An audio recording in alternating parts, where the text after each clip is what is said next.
Hello, everyone. Welcome to this presentation of Qwave. Qwave is our newest module for the NLS system. Qwave is a very large and complex software that we have developed in order to integrate quantum features within the NLS program. Just a little recap. My name is Ulysses Sharatov. I am the president of BioStore Technology. BioStore Technology is more than just an NLS company. We are a fully competent company in regards to NLS technology, quantum technology, sound technology, and the education around all of those systems, including our branded biology course, which is called Timeline Biology. So we are a company that certifies consultants in natural health and also in technology. So as of 2024, we will start to do board certification for our certification, and you will get some more news on that as time progresses. So I wanted to give a brief introduction onto Qwave. Qwave is something very new to those of you who are just familiar with NLS technology. So we're going to start from the very basic. Qwave is the accumulation of a lot of technology that has been done very manually in the past. So when we take a little bit of history, here depicted is Bruce Copen doing some dowsing on a map. Now, what is the concept of dowsing? Dowsing is a very real way of gathering information. And what you're doing is you're using your thought process in order to ask questions. And then those questions, through intuition, are downloaded into the brain. And through the brain, because the brain is basically the entire nervous system, it's connected to the nervous system. It literally is a nervous system of the body.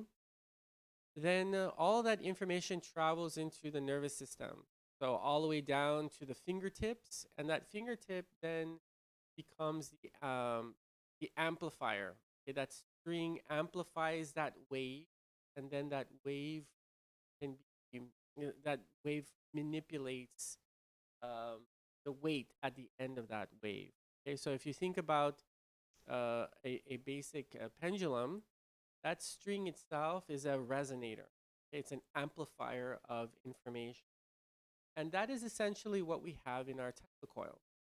Okay, so we are taking a very classic old way of doing things manually, right? And we're creating an electronic version of that. So we'll through these slides, we're going to just get some basic information about exactly how Qwave is working and the hardware components that are necessary to obtain that type of information. So in essence, if we talk about, like I said, there are many, many different ways that people gather information. But essentially, it's all the same thing.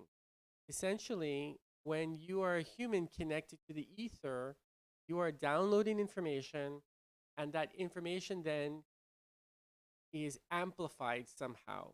So through skin resistance or kinesiology, or just basic intuition, just kind of that I know, I don't know why I know, but I know. That's the intuition. You have a sense. In Chinese medicine, there is touch or pulse diagnosis. And even though they're really trying to get information from certain organs, in reality, they're getting a lot more information than they are aware of. Okay. So now we're going to dive a little bit into quantum response. So in quantum response, we use Tesla coils. Now, this is a cornerstone of our technology. Tesla coils allow us to measure information. We are able to send information in, and we're able to receive a response back. So that's why we call it a quantum response, because we send the information into the coil, and that coil then spins, it does its spin, and it sends it out. So the biflar coils was an invention by Nikola Tesla back in 1894, and he patented these two coils. Now, these pancake coils, we use them in unison. We put one on top of the other. If you wanted to use it for wireless energy, then you would separate them, and then you can transmit from one location to another. It's like a transceiver. So there are many videos online that you can look up. Biflar coils. That's the proper name of the coil is called biflar coils, and this is an invention again by Nicholas. And how we can transmit information or electricity. Electricity in one sense is being transmitted, but there's a lot more information that can be transmitted through that electricity. So there are um, other types of research that were done. They've kind of created their own type of coil.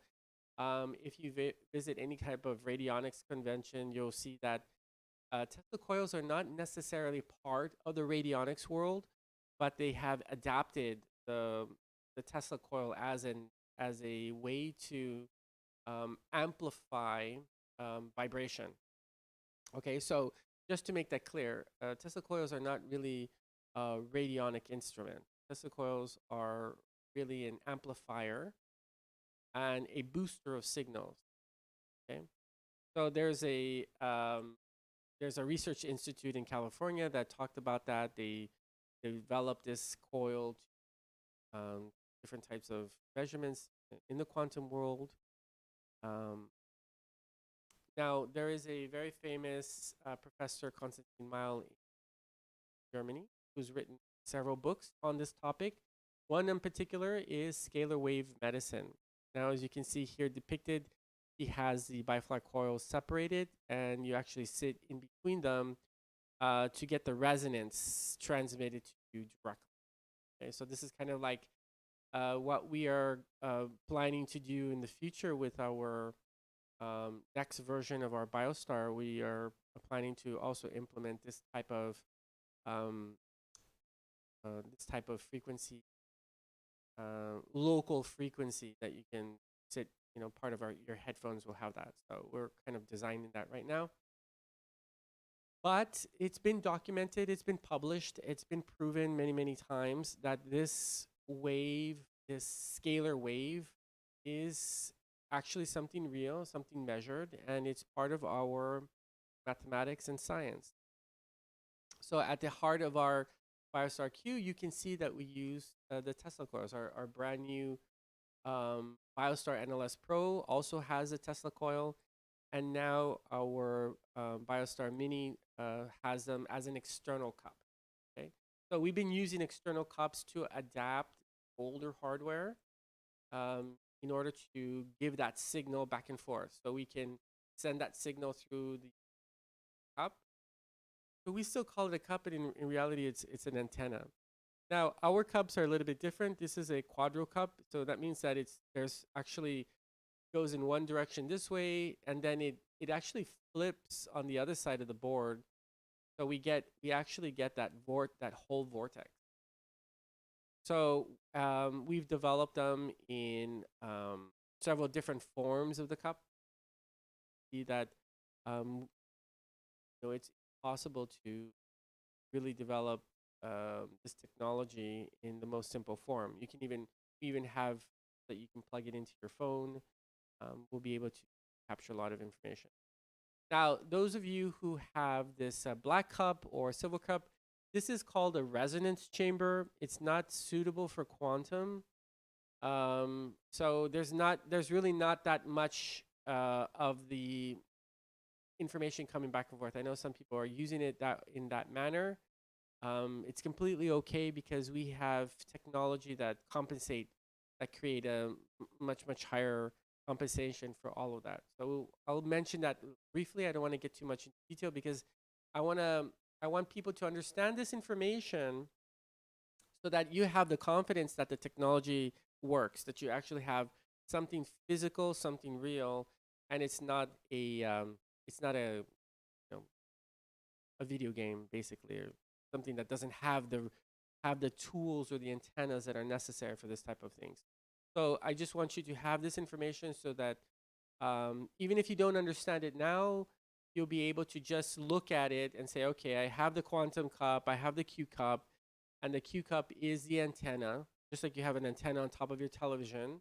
That antenna sends and receives signals, and you're able to gather that information. Okay. If you were to use one of these cups, it would be a little bit more like that snow TV, you know, that static that you get on your TV. It won't be clear information. Okay. Sometimes when the information is just very strong, perhaps you get some useful hits on that. But the reality is, it won't do broadcasting. You know, so you receive maybe some information at a very high level, at a root level, but you won't. This is not a tool for broadcasting. Okay, so you need the quantum cup in order to do broadcasting. And we'll talk about broadcasting at the end of the presentation. So everything is a vortex, and the vortex basically is a fractal of energy, the way it moves, the way it is designed. That energy is going to be a holographic representation of the whole. So what does that look like? So we are a projection of thought, right? So we when we're born, we're taught, well, there's nothing else out there, that nothing above us exists, that everything else is just our imagination.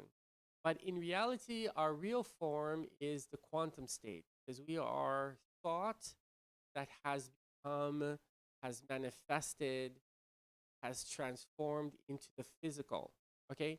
So all information, all of time and space only exist in matter, in the physical state, in our physical reality. But this is old information. We are a product of old information, information that has already been thought, has been transformed to energy, has been traveled here through light, and then we are put together through this construct, like a crystallization, and therefore we are physical. And because of time, we are now on a train, and time is the one that governs us, that kind of bounds us to a particular point in time. Okay. But if we leave, if we go into the reverse, which is possible, we go into the reverse, we go into back into the morphogenic field where we really exist like a cloud, then there is no space and time. Everything, all information is possible. Okay, and that is up here. That is us up here in this particular field. All right, so I've depicted the coils because here's a physical one, and then here is the non-physical coil that exists because there was an idea of creating this coil, and that idea was created in the morphogenic field, and then through all of the intention and all of the things that happened, that manifested. Okay, you can look at it in a way. Well, you know, how does it manifest if I just build it? Well, the reality is that it was thought of first. You were always a thought before the physical.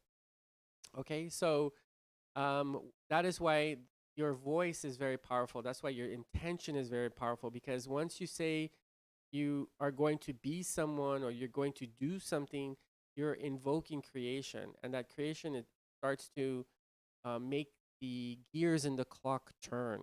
Okay, so what are we doing with all this information? Okay, so really, the idea sometimes doesn't turn out the way it's supposed to. Have you guys ever made a cake and you looked at the picture on the box and you say, this cake looks delicious.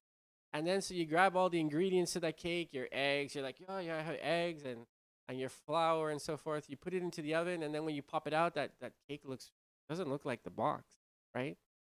So the original blueprint is the cake on the box. That's what it was supposed to look like. And when it came out, it didn't look the same, right? So what happened? What happened was you lacked experience, you lacked the know-how, you lacked the confidence that that cake is going to look the way it's supposed to look. Now, if you were to constantly reenact that movement and you redo your cake over and over again, you will be a master cake maker. And what is a master cake maker? Somebody that doesn't give up. A master cake maker is the one who consistently does and tries and does, right? Because he is perfecting the image he had in his mind, and he's removing all of those distortions. Okay? Remember that that disease is really not something that we're going to look at in a negative way. Okay, so in actuality, we want to look at the outcome of our bodies, the outcome of our projection, and that's really just understanding distortion. All right. So many of you, so here's a spectrum without any information. This is the device, and what does the device do, and where does this device sit? Okay. So our device is a originally designed to measure resonance. It's originally designed to find out information about things that are the information is already available. Okay, we just need a way to broadcast and amplify that information so that we can see the information that's already available. Okay, so whether it's in the quantum state or in the physical state, the information is there because we do have a certain range. I mean, we can't read information that hasn't been invented. We can't read information that doesn't exist. So, and we can only measure what we know about, right? So our database is limited to about 1,000 slides. So we can interrogate those slides. Now with quantum, there is really no limit. We can continue to build upon that database. I think the limitation is just the database and the computer and your processors. Okay, but as years go by, these become less and less a limitation. So you are the soul, and the soul then is formless. Okay, it's consciousness. It's without form until a thought occurs. And once that thought occurs, you create what is called a blueprint. Now, think about the seed to a flower.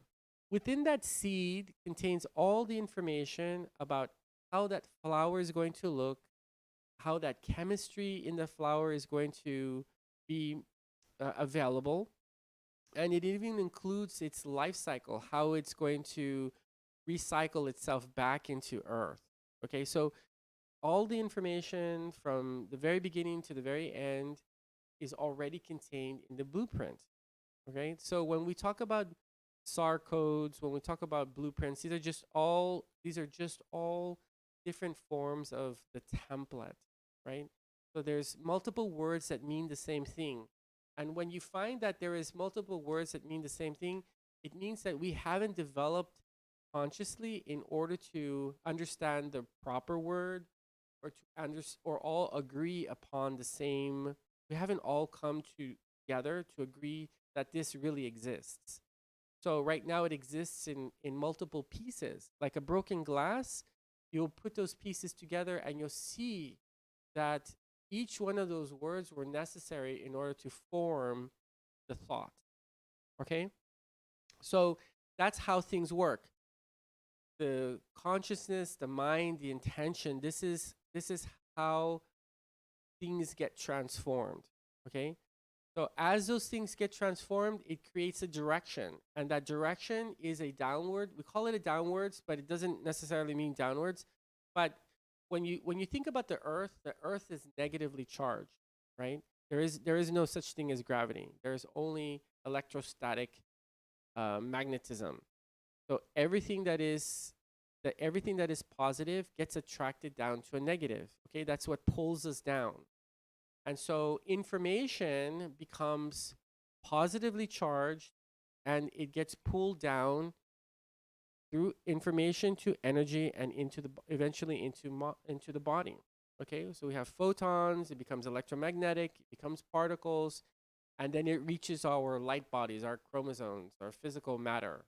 Okay, we're technically like frozen light. Now, when we use a device, we're reading the history of that information, which we call the body. It's the body of knowledge, okay? And we're reading that information. Now, the body itself contains energy, and through energy, we find the information field, okay? And you find that that information is bound by time, okay? So all of the potential information is gone. Once it forms into the body, then it becomes static information and it becomes history. Okay? And that history of that information then can be read and we can look at that information, but it doesn't really change. So this is a way of saying, okay, what was the end result? Okay? The body is the cake that comes out of the oven. The information is the cake on the box. Okay? So that's how we want to look at things. Okay? So a distortion of information is really what we're looking for. Where is the breakdown of information? So there is a core competency of each device when we're talking about quantum or we're talking about bioresonance. Bioresonance really works well to give you the real-time information about the body and the specific things that are happening now. It also has a tendency to tell you where, in what direction it's going to and what direction it came from. Okay? So that's why it is a more of a static type. It's a train type of information. Okay, so you have the different parts of the train, but it's moving in one direction and it doesn't move in different types of direction. Once you leave the body, once you leave the physical state, then that information can travel in many different directions. Okay, so that's why we depict it outside of the physical realm. Things like belief systems, karmic systems, desires and rejections, unprocessed emotions, unconscious instructions. I would say that 80% of our life is instructed by unconscious emotions, unconscious desires, and unconscious programming. And what is the unconscious? The unconscious is the copy that you receive from your parents. Your parents gave you a copy of all of their information. Science likes to call this the DNA information. That is a way to kind of objectify something, but in reality, this is a crystallization of memory that we store as our unconsciousness. Okay, so let's move on. So we're going to talk a little bit more about the technology. One of the screens that you're going to get familiar with is Starbits. Now, what is Starbits about? Starbits is a way to improve the quantum process, to improve what we call uncertainty. So in order to improve the amount of information that makes it much more accurate, we create something called Starbits. So Starbits is, like I said, it's a measure of randomness and it's a predefined measure of randomness, so to speak. And what that does is when we are using frequency and rates, when we're getting back responses, rather than reading back the response, we put that response back into the database, and then we analyze the entire database again in order to receive that information. So in other words, we send back lots of information into the coil. Okay, we pipe that information out, and then as we pipe that information out, we then measure at the same time. It's kind of like our headphones. Then we measure and we look at that rate of change from what we sent out to what we received back. Okay, so that measure doesn't get read immediately. We use those measures and we put those measurements into kind of like a cloud of information, and then we reanalyze the cloud. Okay, so we're not so in bioresonance we're reading what comes back out. In order for it to be quantum, we have to kind of throw. It's kind of like a bingo, right? You throw you, you have a lot of balls in a bag, and you pull out a number, okay, and that's bioresonance. So you know that of all the balls that are in the bag, you know that you have 100 balls, okay. With quantum, you throw in your answer, but you don't know how many balls there are inside of the hat. That's the difference. We don't actually know how many balls are in the hat. So in order for us to obtain a quantum response, we have to not know about something. Okay, so that's why I use the term random, but it's actually uncertainty. Okay, and that represents what we call the matrix operator. Now, the matrix operator is the computerized version of the observer. So the observer is the person that is getting the information, but it doesn't know about that information. Okay, it doesn't know what's inside of the hat. It just knows that there is information in there that it has to pull back out. Okay, so I tried to make it as simple as possible in an algorithm. That's basically how it looks like. So when you are testing information, from the NLS point of view, and we'll look at that, we have actually a very short list. Okay, we have a list about 10, maybe 10 or 100 or 120 items. Okay, so generally when we're using it in the queue, we have a database of about 140,000 items. And so that's why we don't have to generate starbits, because the system can pull from the whole database any type of uncertainty. Okay, so so in our method, I think it's actually a little bit better. It's quite interesting to compare the two results. But those of you who have the Q and those of you who have the NLS and now going to start to use Qwave, you will see a lot of similarities. Okay, the difference is that NLS, we are traditionally sticking with NLS, and we're using the NLS information in order to drive information, just like we do the queue. But in essence, there are two different systems. But those of you who never knew about the queue actually will probably have a much better time, because you you don't know, like, you have nothing to compare to. Okay, and sometimes when you have that comparison, you start to set an expectation, and when you set an expectation, then you're somewhat in yourselves kind of manipulating the information. You can't see it properly. So if you never had the Q, then Qwave is gonna be much easier to learn. All right. So just to mention, like when something that we have exclusive is something called a peak report.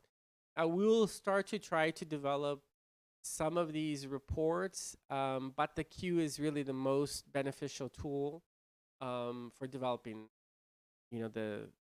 this type of system, because in BioStar we already have these organs, right? We have stomach, spleen, heart, kidney. But in the Q, something that I invented was this peak report that really kind of changed the way the Q worked. And where did the the peak report came from? It came from my knowledge of NLS. So when I developed the peak report, I was thinking about the NLS. And now that I'm developing Q, I have the Q that I'm putting in NLS. So it's actually a great thing that someone like me and my company were able to develop these two technologies and merge them together, and also make them and maintain them as complementary.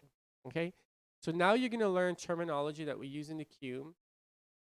So when you are working with the NLS, you have to change the way you think about things when you start working with the Qwave. Okay, the Qwave is based on the principle of overfunction and underfunction. Okay, in the Q we have by percentage, and we have overfunction, underfunction. So the best method for smaller lists is overfunction, underfunction, and it matches mostly what we do in NLS anyway. So what that means is that there is a normal imbalance frequency, and that's depicted here in green. When the frequency is too high and it's over functioning, it's too strong, it becomes too rigid, and then it creates a physical imbalance. When the issue though happens in the negative, that means that the wave is coming on the downward slope. Okay, so this is a wave that goes up and the wave that goes down, right? The wave goes up and the wave goes down. So the underfunctions are represented by the rate of the downward frequency, and those are going to be more chronic and more emotional issues, and they're non-physical. So what does that mean? Okay, so this is a very, very important term, and I want people to really just pay attention to this one point. When we're working with chakras or levels that are 1, 2, and 3, those are physical. We call that earth. Okay, those are physical issues. So if you think about chakras 1, 2, and 3, chakras 1, 2, and 3 represent the womb of creation. This is where the baby is born, essentially. Okay? So level 1, level 2, level 3, I'm sorry, these chakras all are where the baby is formed into the physical. Okay? The, this is the most important center of the body, and this is the physical manifestation. This is where the food comes in. This is where the all the hormones and the blood is nourished. Okay, and everything flows in and out through 1, 2, and 3. Okay, so this even creation starts on levels 1 and 2. Okay, to hold you down, to anchor you to earth, you have your first chakra. Now, we're not going to talk about these spinning chakras, which we'll get to in more advanced, but this is, again, like this is a little bit of an overview, but you need to have this information prior to using the Qwave, because otherwise you're gonna get a little bit lost. So I'm gonna try to relate it as much as possible, but we will continue to reinforce this information. But you will hear me say the physical or the mental. When we talk about the mental, okay, we're talking about chakras 7, 6, and 5. Now, chakra 7 is not even in our body. Okay, that's literally outside of our bodies. And we're using the term chakra, but the chakra system has a parallel. We also call those levels 1 through 12. Okay, levels 1 through 12 are also overlapping sound. They're overlapping colors. So everything is connected in this manner. So when we talk about the self, okay, this is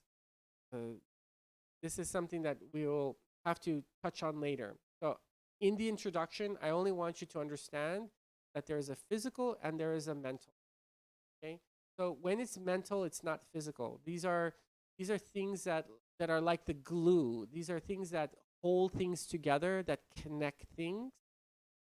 These are more of the biochemistry. These are things like iodine or electromagnetic fields, or these are things that are invisible, that we can't see, that we can't touch. It's a thought, it's a feeling, it's an emotion. Those are all trapped into what we call the mental or the heaven. Okay, so I want you to look at those two things. Okay, so just focus on those two areas and make it a lot more simple. Later on, we'll talk about the self.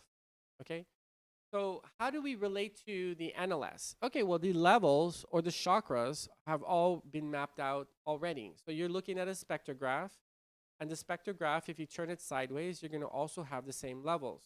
Okay, so you'll have level 1, 2, and 3, or chakra 1.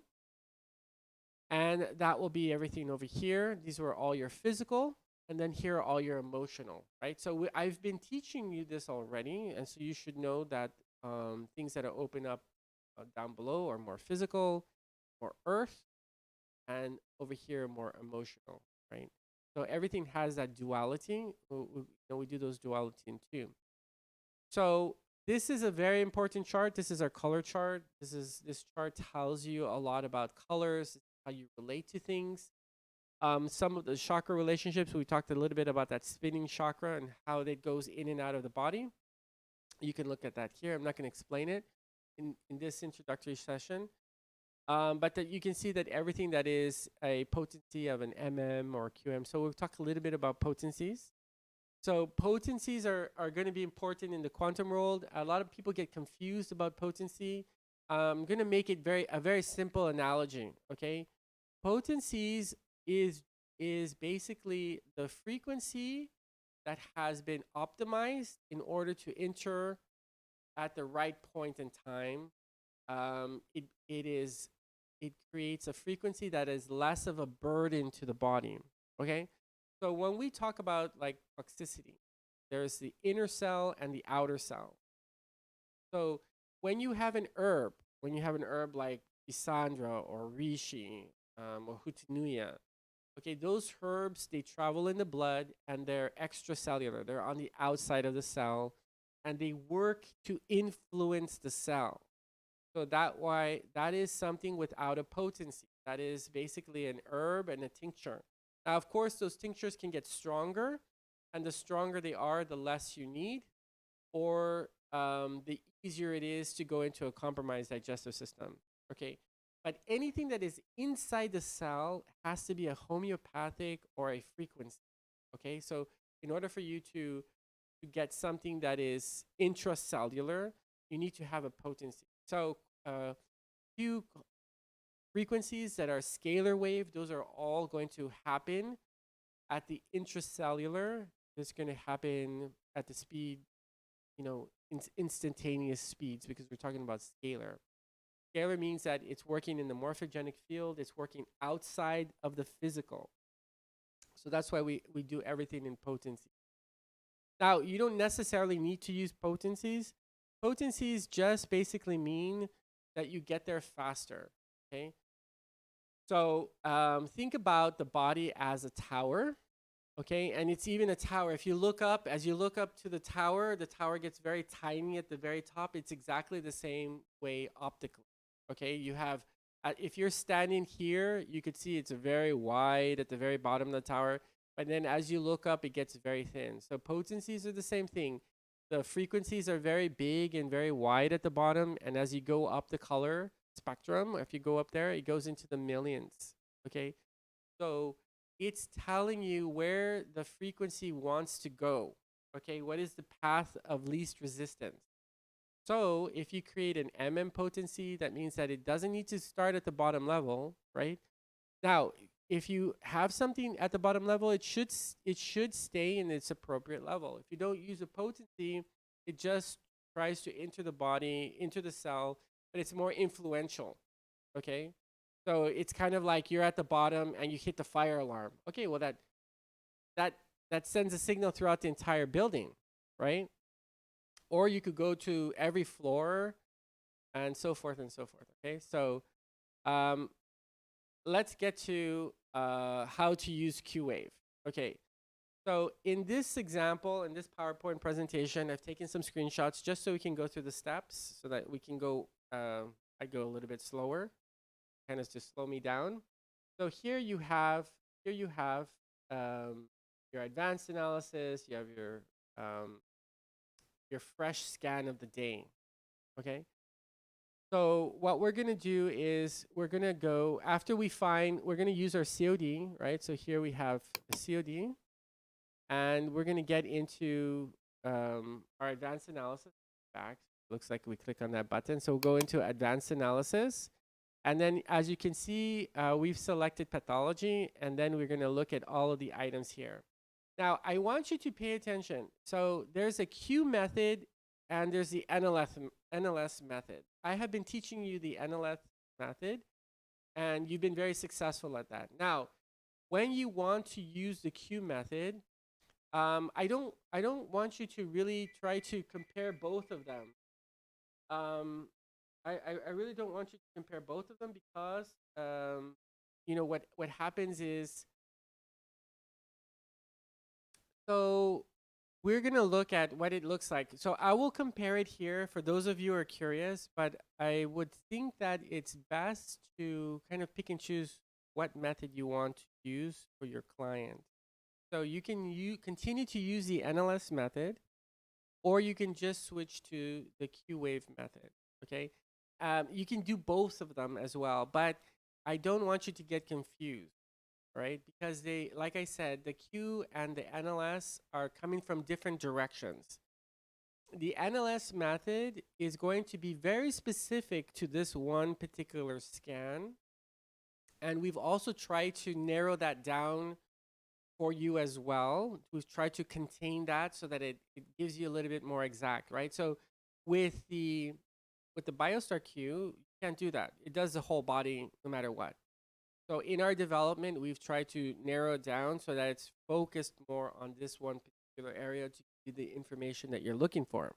Okay, so let's look at that here. So if we were to normally just do our view digital and digital analysis, you'll see that we're going to get like things here, particular the dyschemia of the gallbladder, nephroptosis. These are things that have high hit, right?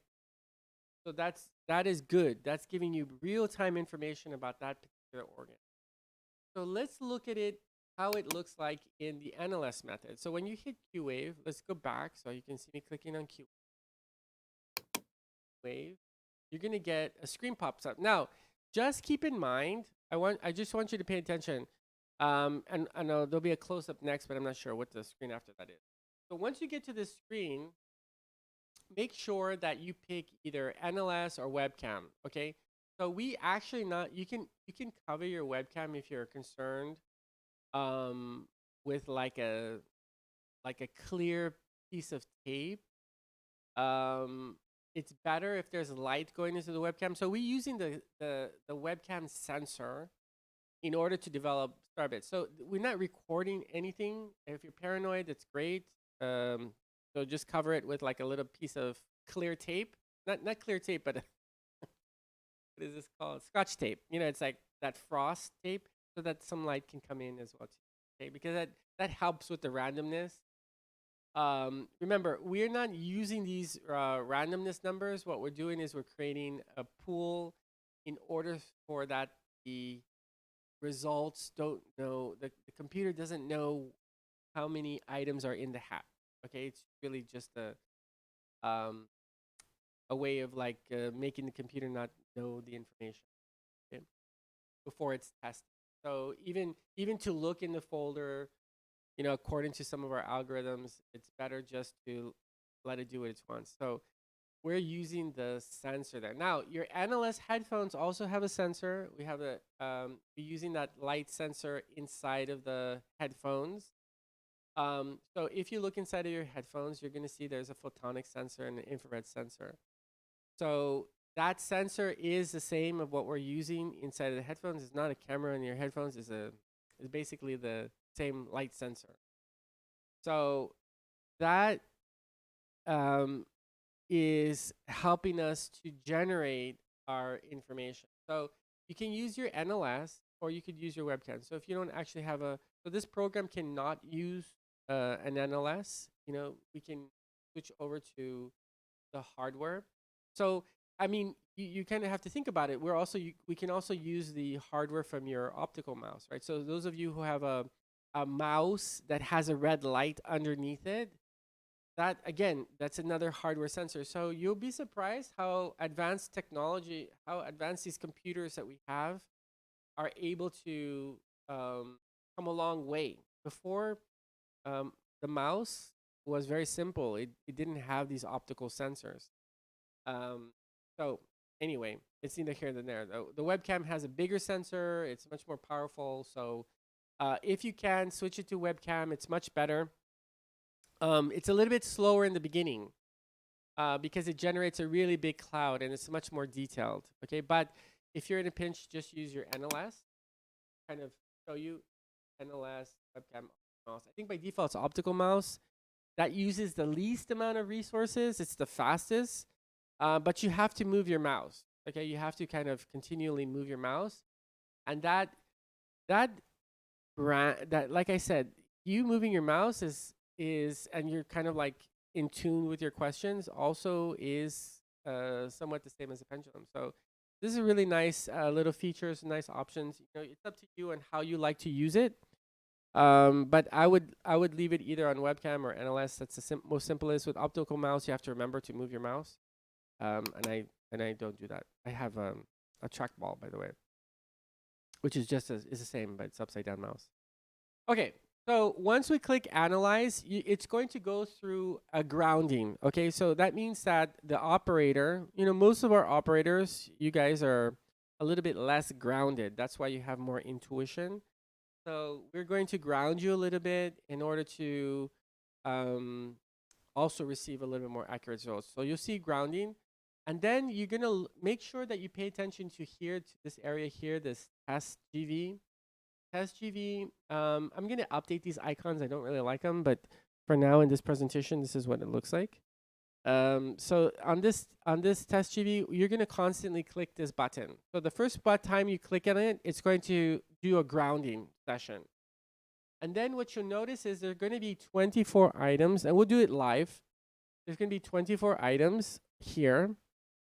And those 24 items are going to be from the entire list.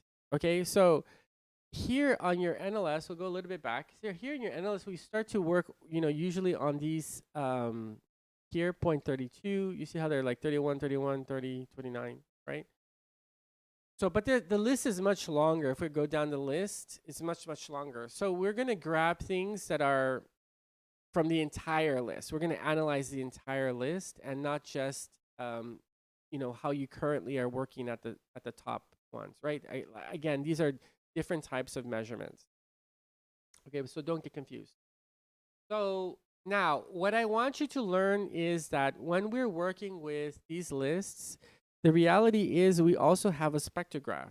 Remember, these are our levels, these are our chakras, right? So they're all being color coded, so it's easier. So these are the same color codes as our spectrograph, okay?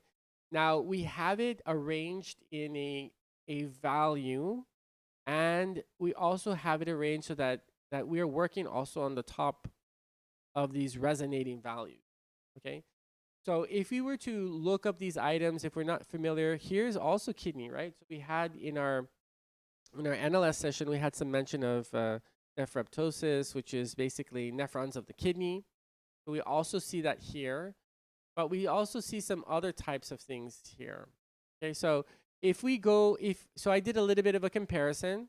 So as you can see, if I would see that the COD is actually really within range, right? Our CSS ranges are 0.6, 0.4, and 0.5. Pituitary hypoplasia is 0.1, which is okay, but you can see there's a somewhat of a contrast here. Now, if I were to look at this, I would say, okay, well, look at our pituitary, which is, it wasn't really part of this main scan. This was like, I believe it was like the large intestines or the colon. It's talking about toxins, right? So it's talking about toxins. It's a level 1. Okay, so just remember here, remember 1, 2, and 3 are physical. Okay, these are physical manifestations. So let's pay attention to that. So then those have already manifested. If we were to do a little bit of clicking around, we can see that this is in terms of, so if we look back here, this is anaplasmosis, is something about a bacteria. But I did some note taking, and this is like bone inflammation, bone growth, growth hormone, thyroid, and then we have also antibodies that are attacking the lungs and kidneys, right? So you could see that this is a lot of it is like blood related to me. And so then when we look at that, we're gonna see actually this one's a little bit more simple. I switched them around, yeah.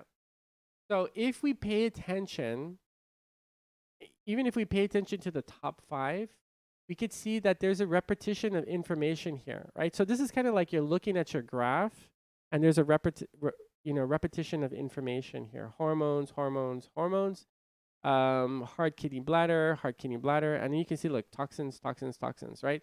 So even if you don't know the name, and a lot of times in the Q, I teach that you wanna basically manage your information based on similarity, on category, on repetition. Okay, so when you're working with quantum, things that are in the same category, things that are repetitions, are very difficult to come by when you create a cloud of randomness.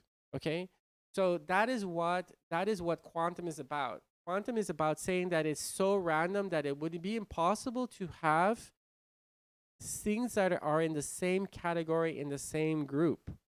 Okay, so it should just be constantly random, but it's not. Okay, because even though you think it looks like random here, we'll see what the pattern looks like.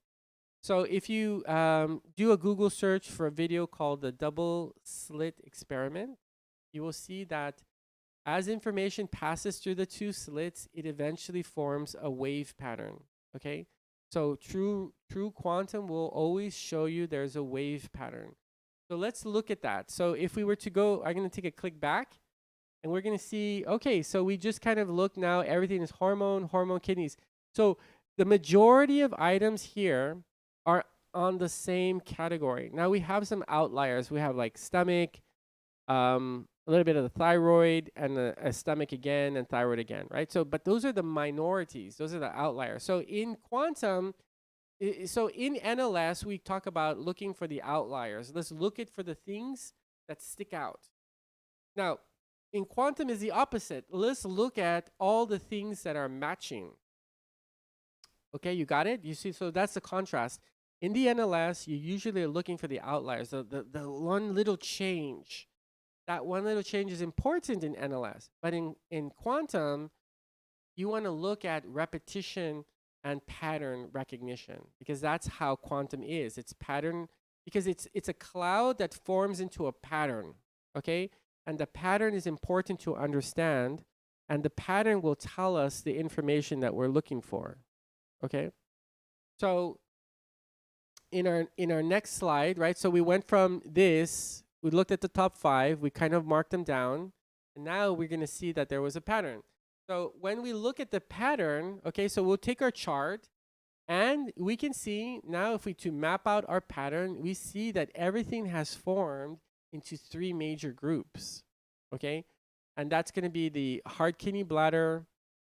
That's going to be like the liver. We'll call that the liver gallbladder area, and then we'll call it the blood, right? So what does that look like in terms of NLS, right?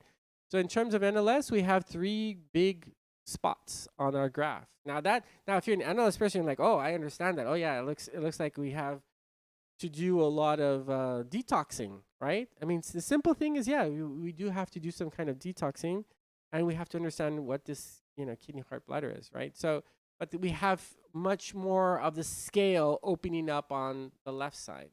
Okay, so does that make sense? So now you NLS people are like, yeah, I get it. Okay, that's great. So let's make it a little bit more interesting. Okay, we're going to add a new terminology, and that's called general vitality.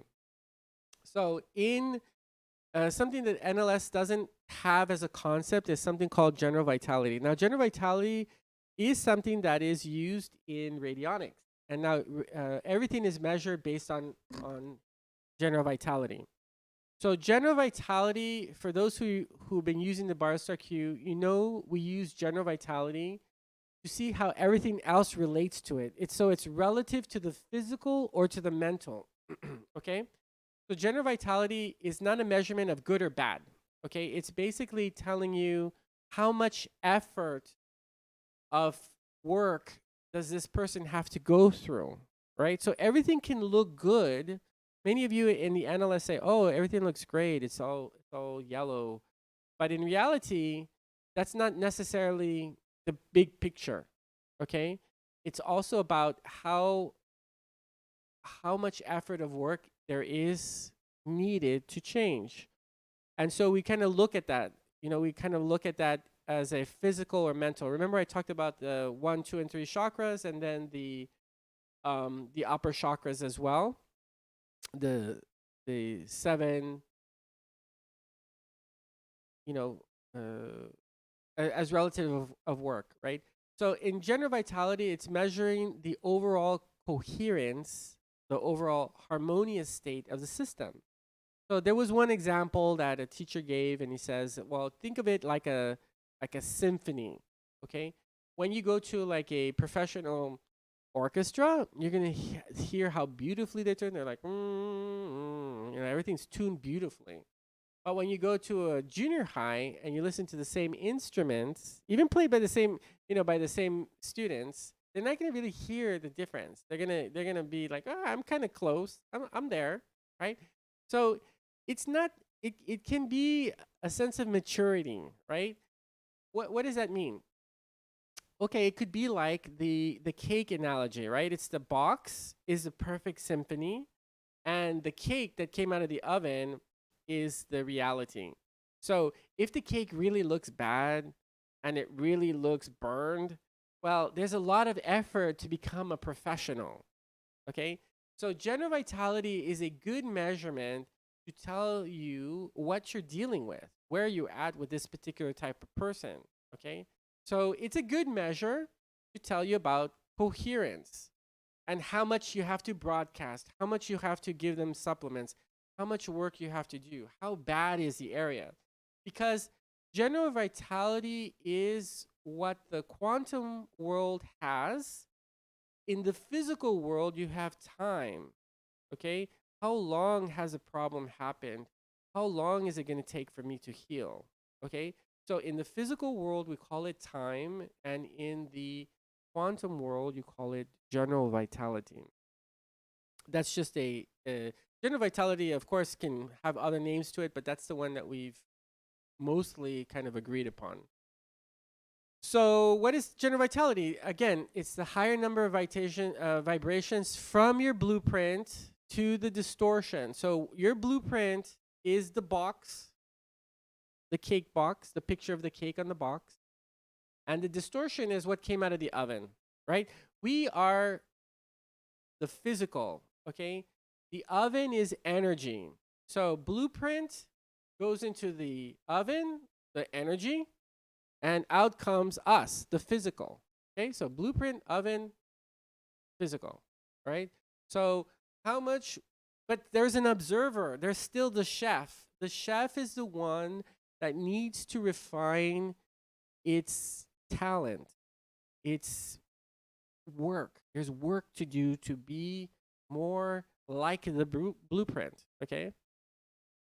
So I hope you understand that. It's kind of like really fun to talk about.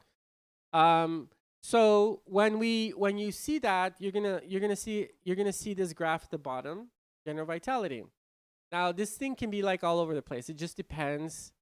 It just depends on that particular organ. Remember that we're not doing a general vitality for the entire body. We're doing a general vitality for a particular location. And that can be like your aura. You know, like in NLS, that aura looks really crazy sometimes and sometimes looks very smooth.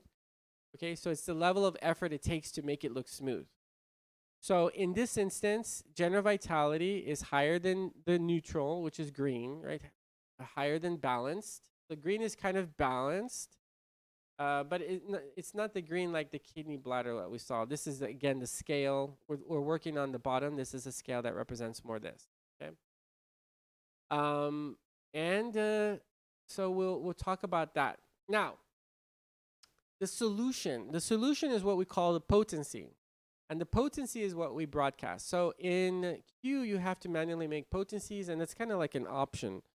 But we decided to automate as much as possible in the NLS so that you can just go to click to click to click, right? Because we've kind of narrowed things down. When we look, okay, when we look again at our potency and our potency map, right, we can see again a pattern forms, right? The same pattern forms in these areas. So, but we see there's a lot more of the Q potencies, a lot more mental, and that mental actually kind of reflects anytime the general vitality is higher than balance or higher than neutral, right? We call neutral in NLS, we call neutral optimal general vitality, okay? So the higher, when general vitality is above, then it's more, you want to work more on the mental state, so Q potent. Now, again, everything's kind of all automatic. We've updated the screen, so it will ask you now, would you like to broadcast or would you like to redo your scan? You can do that in this version. So when you want to do broadcasting, again, here's another example of broadcasting. This is not the same one. So you'll get different results. You can see that general vitality moves all the way down to the very bottom. That means that it's really bad. There's a lot. It's basically nowhere near the picture of the cake. You can't even recognize the cake, right? It's like, what was the box that I actually have? It was like the brownies, or was it just the burnt cake? Right, so it's like a lot. It's a very lot different, right? So just general vitality will move in the way how much effort it needs for this particular organ. Okay, it's not for the whole body. So we kind of, like I said, we've kind of narrowed it down, and we may improve our algorithm over time. So I may redo this introduction so that you can get more. So I can update it as we update the software. Okay, so. Broadcasting. A lot of people ask me, what is broadcasting? What does that do? Well, broadcasting, again, is non-locality. And what broadcasting is going to do is what broadcasting does specifically is try to send you the missing pieces from your blueprint. So broadcasting is to help you shrink the time or get the information specifically of. So that's why potency here, like right here, I need a big potency, and all these little ones, I need tiny potencies and so forth, right? So broadcasting means I'm going to fill in the pattern that is missing from all of these areas. Okay, that's kind of like metatherapy. I'm filling in the pattern. Okay, so I think I've talked enough, and everybody's kind of like, what is going on? Remember your role as a practitioner as you are working, and we'll go through a demo. Okay, I'm gonna just kind of click through things, and also show you. I'll also show you. So this is actually live. You see, I'm clicking around here, not a screenshot. So we're gonna work with the same thing. We're gonna work with our COD. We'll go to our lowest COD. And this is basically the same one. So we can go also into biochemicals homeostasis. Now we can actually use homeostasis also in a different way. If you wanted to use the Q mode, you can do it here, and you can get into biochemical homeostasis, and you can analyze it again this way as well too. Now the beauty of Qwave is that it's kind of all automatic. It's not as you're not required to do so many things as you do with NLS. It's basically like click and go. So those of you who probably may get addicted to Qwave, you'll stop losing your touch on NLS. So just kind of, keep aware that you're going to either do one or the other, or you're going to do both. But I would say NLS is, again, a very powerful method. It works very well, but as I've explained to you, we need to progress, and NLS is getting its first taste of integration, the most optimal integration with the with quantum. Okay, so we're using the webcam method, so it's going to have much more difficult time to how would I say, not more difficult time, a much higher degree of entropy, so a much higher degree of uncertainty. Okay, so that's why it's going to be a longer test, but these tests you can rely upon, starting from webcam to NLS to optical mouse. Like I said, with optical mouse is a lot faster. It loses less resources. And after this, I will show you a new feature that we have for chakras. So we're redoing chakras, and we're redoing auras the same quantum manner. And okay, so we've completed our analysis. Now I want you to remember that if you have zero star bits here, and you click onto this, it needs to generate at least 1100. And it'll continue past that, but if you have it here and you ran out of star bits, then it's gonna have to wait. So we're using like our NLS method at this point. All right. So now that we have here, you can see that you have things that are like level 2, level 4, level 3. We have like physical right at the beginning. Probably see a little bit of an allergy here. Unigalvan E, you can see that is also non-physical, which is great. Which is what an allergy is. It's a non-physical reaction. Your body will create it based on your thought process. So this is a really great example of the power of Qwave. So to continue from here, all you have to do is click again, test general vitality. You see that grounding is going to happen here. Okay.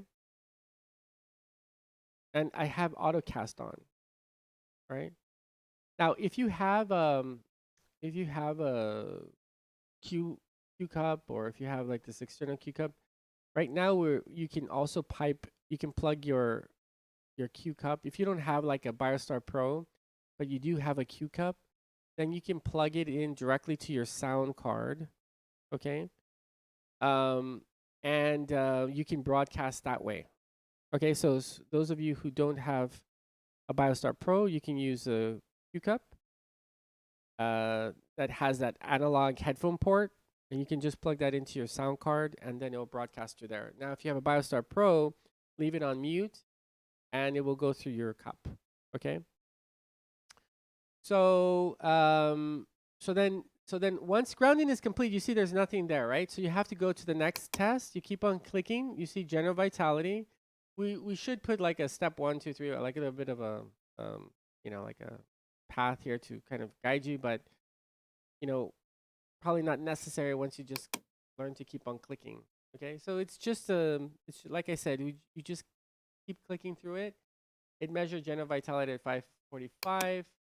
And now it's going to go through each one and analyze it. So every time you click on it, it will start to analyze. Now your intention is supposed to be on, your focus intention will be on the click. And now we've reached our 24.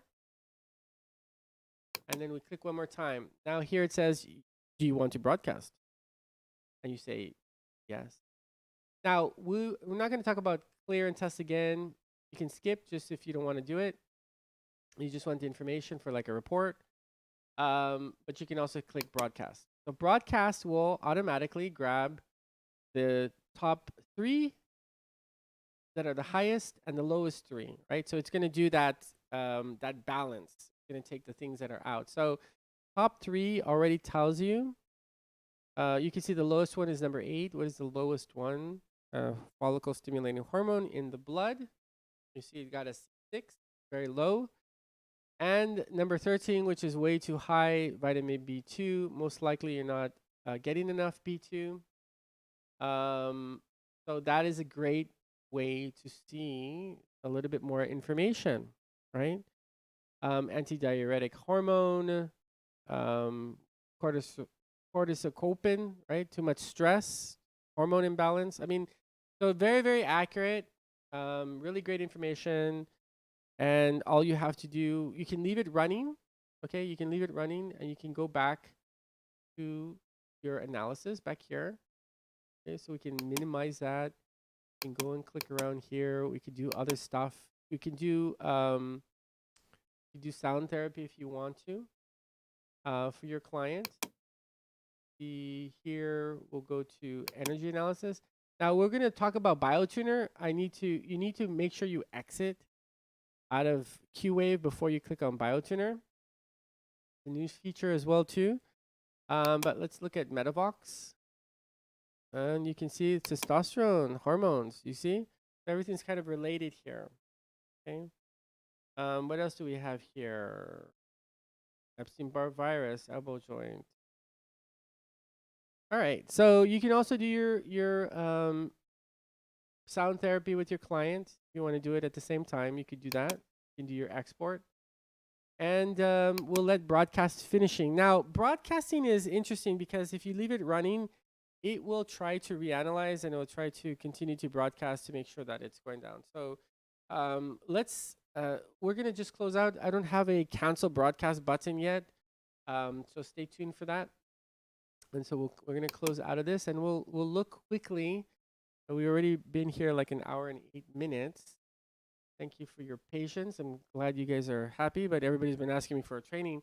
As you can see, it's not just like a 1, 2, 3 type of step. You have to know about quantum. You have to know about these things. Okay, so BioTuner, a new feature that we have here.